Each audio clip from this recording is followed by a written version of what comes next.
Hey guys, welcome back to some more AFK Arena. In today's video, we're back over on the test server. Link in the description. As always, if you want to know how to get onto it, it's commonly asked. So, we're on the test server because they ran a maintenance. Now, this update that's been on the test server for a few days now still hasn't come to global. Everyone keeps asking me when it's coming. It seems like they've had a few bugs that they're trying to fix, so still no solid date on when it comes to global. I'm hoping within the next week or so, but obviously they put things on the test server to test them out and then fix any bugs like they're doing now so that it's smooth when it goes to global. So that's why it's not out yet. Normally we're only like a few days behind the test server, but obviously we've had these issues, but we've had some patch notes, so that's what we're going to go through in this video. Changes to two of the heroes' furniture items, which look pretty nice too, so let's get into it.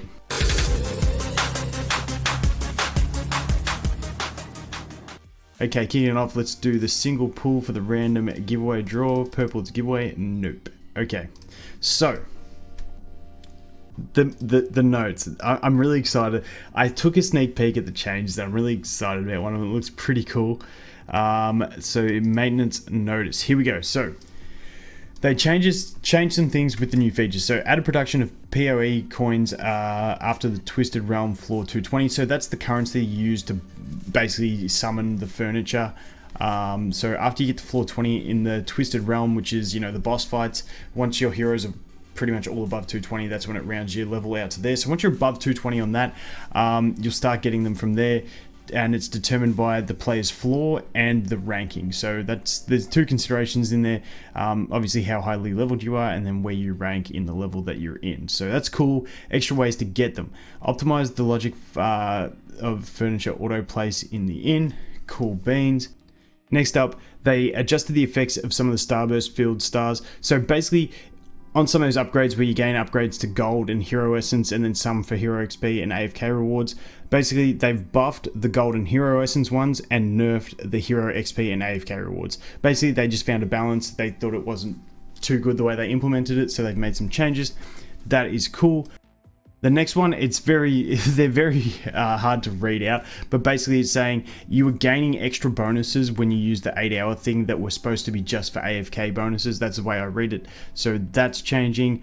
Number 5, increased the quantity of gold and hero essence and hero XP related resources in limited time packs that appear when reaching campaign chapter 22. So if you're a spender, you can get some more cool stuff. Yeah. Just some of those limited time packs you get as you progress, you know, cool stuff. You can get better packs. It's basically the gist of it. Next up, so this is the bit I'm really excited about. Those were minor changes. The Twisted Realm thing's pretty nice. The next few things were just minor changes. But then this one, Arthur Pendragon changed the exclusive furniture ability True Command to Patron Scabbard. I suck with words, okay? Give me a break. For specific details, please view the in-game ability description. Solace, the Floral Wander, reworked the effects of the exclusive furniture ability Floral Rejuvenation. For specific details, check that. Final one, because I tried recording it and I stumbled at every word. Basically, that Dwarven dude that puts a little turret out, it doesn't get too much HP now. That's pretty much the last one. But let's go and look at Arthur and at Solace. I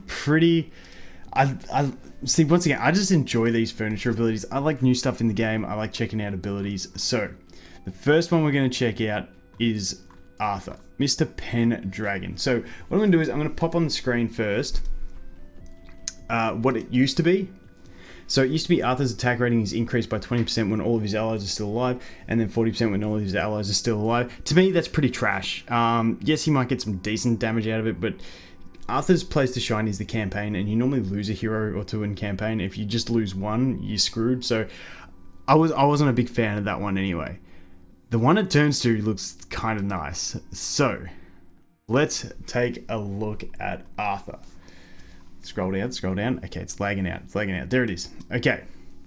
So this ability can be triggered after Arthur uses his ultimate ability, Smite, and when a non-summoned ally receives fatal damage, the ally is immune to this fatal damage and receives a shield for 5 seconds that can offset damage equal to 35% of Arthur's max health. So it's basically a cheat death for any one of his allies that dies. the weird thing is this ability can be triggered after Arthur uses his ultimate ability. So obviously he's got to get his sword out of the lake. That's the first thing. And when any non-summoned ally receives fatal damage, it doesn't say limited to one time. I'm going to assume it's limited to one time overall, unless it may be limited to like one time each. I'm not sure. It doesn't state that, so I can't test it. Once it comes to global servers, we'll test that out. If it's like it can't be unlimited, otherwise no one ever dies unless Arthur dies. But I'm tipping, my assumption is that it's only going to be one use of this ability, and that's it. And then the next state of it, the shield now lasts for 10 seconds and can offset damage equal to 45% of Arthur's max health. This is really nice. Like, I really like this. Like, sometimes if you're using like a Rowan in the front row next to Arthur, you know, Rowan can sometimes take some massive damage and die quickly. This gives him that shield, gives him that extra chance to just generate some more energy, use his ultimate, and then stun the enemies and then buy himself even more time. I feel like this is going to make Arthur just better in general. This is a really, really nice ability. I'm still not sure if it's going to make him heavily viable in PvP, just because there's a lot of counters to him. But I mean, it could be nice there as well. But I think just for general PvE, where Arthur really does shine, it's definitely going to make him better than he already is. I mean, giving one of your allies a cheat death with a shield, like, yeah, it's nice. I'm excited for this one. And the good thing is, I love these ones where you get the good effect on the 3-piece, and then, you know, it just gets amplified on the 9-piece. But, you know, you can just get a 3-piece on your Arthur and you're pretty good, and then you can go look at someone else and you get some nice bonuses. So that is going to be Arthur. Pretty cool. I really like Arthur. I kind of wish they went for more of the 7 Deadly Sins young type Arthur than the Captain Crunch, or people have called this guy everything, but hey, it's still Arthur. I still like him. I still love his abilities. Pretty much, I think I like him because he synergizes with Gwyneth, and it makes me happy. The next one was Solace. So what we're going to do is we're going to hide that. We're going to pop this up. So Solace's old ability looked kind of really strong. Solace regains 3% of the health that she has already lost per second when Blossom Fall is occurring, and a Floral Spectre is on the battlefield. If the conditions are met, and then obviously it goes up to 6%. If the conditions are met, this is really good, but then it's also not too good in campaign and stuff where your Spectre might be dying a bit too quick. So it's sort of one of those indifferent ones that I had mixed feelings about. But I kind of really like the new exclusive furniture ability on Solace. Did I call her Flora? Because this is called Floral. I keep reading Floral, and I feel like I call her Flora. It's Solace. Anyway, when the Floral Spectre is defeated, or when the duration ends, it transforms into a spirit and becomes impervious to all attacks for 8 seconds. When Blossom Fall is occurring, the spirit can attack enemies and will have its damage decreased by 15%. So this is a confusing one to me. Okay, I get that when Blossom Fall is happening, it's going to attack enemies, but if it's Blossom Fall isn't happening and it just turns into a spirit for 8 seconds, what is it doing for those 8 seconds?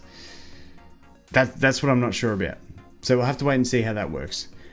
But this one's really nice.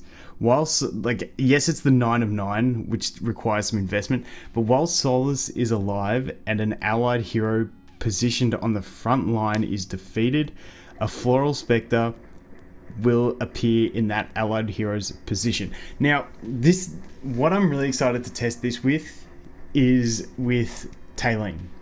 Obviously, Talene dies. You put her in the front row, she dies. When she comes back, she's going to have more attack. She's going to have more defense. So she's going to be tankier. But when she dies, the enemies aren't going to go straight to your back row. They're going to have to deal with the Floral Spectre. So I really like it. And I feel like, let's have a look at her skills.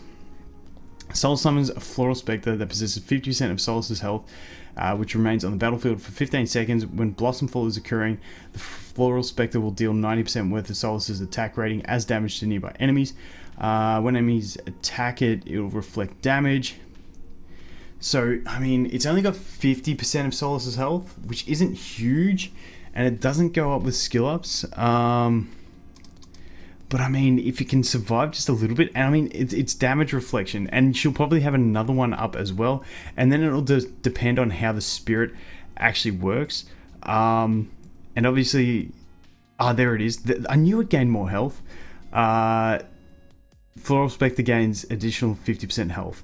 This could really, really bump up Solace in a campaign sense, and maybe even a PvP sense, especially in a team with Talene, because Talene dies, you're going to be spamming these guys. If you go full invested into this signature item as well, that Spectre, along with the second Spectre, they're both going to be attacking 3 enemies and also reflecting damage. I feel like this could make her, like, I already like her, and I've had this discussion with people before about, yes, she's good, but the problem is you've got Euron, Saurus, Lycan, and Moritasi. I feel like she could earn herself a spot.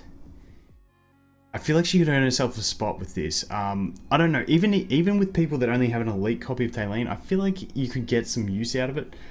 But we'll have to wait and see. I'm pumped because I really do like the Solace design. I really do like the Dref. Let's just go in here and see it. The Dref is cool. The Dref is really cool. And obviously it just sits there, but once you actually do that, it starts attacking.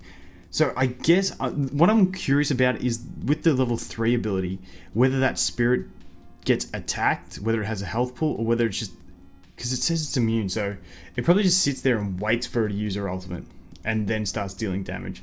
But I mean, the Spectres are pretty cool. Actually, that's one other thing. She can only, if she summons another one, it replaces the one she currently has, I believe.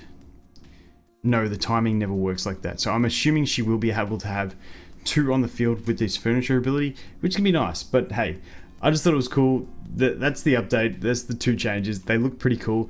This is why we're getting delayed, because they're making all these changes and trying to smooth out the patch. It was a really big patch. There's a lot to it. So hopefully, I'm hoping within the next week or so, we will have this on the live servers and we can actually test it out. So that is going to be it for this one, guys. Thanks for watching. I hope you have an awesome day, and I'll look forward to seeing the next one. Cheers.